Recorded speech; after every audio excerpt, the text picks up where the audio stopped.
আপনি কোরআন শরীফ যদি পড়েন আর ভুল বলিলেন সবাই তো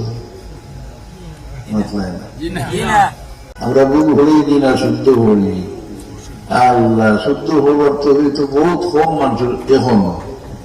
দারুল কেরাতের খিদমত শুরু হইবার আগে যে কি দুর্দশা আছে আমার মনে আছে। আমার বাজারের নাম হইতাম না, মসজিদে মগরিবর নামাজ দিয়ে পড়লাম, দুইটাও আসলাম রাখি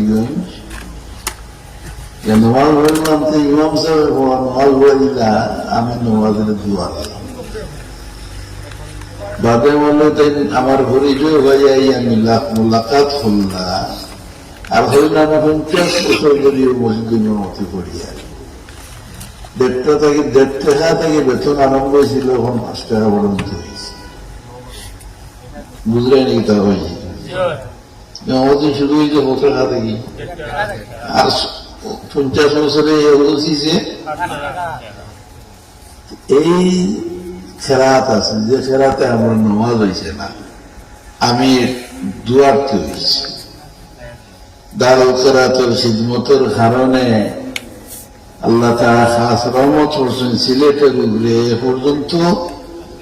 যে পর্যন্ত দেখা যায় গ্রামে গঞ্জে কোরআন শরীফ পড়ছই পড়নেওয়ালা মানুষ আল্লাহ দান করছে।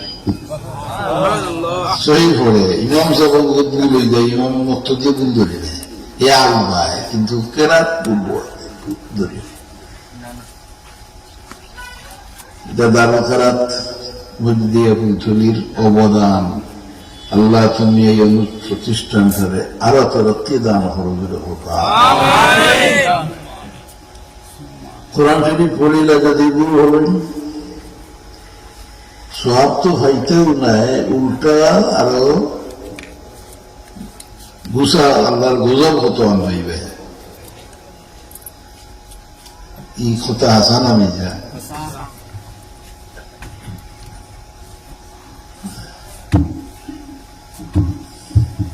রাসূল আকরাম সাল্লাল্লাহু আলাইহি ওয়াসাল্লাম ইরশাদ করেন, রুব্বা কারিন ইয়াকরাউল কুরআনা ওয়াল কুরআন ইয়ানু।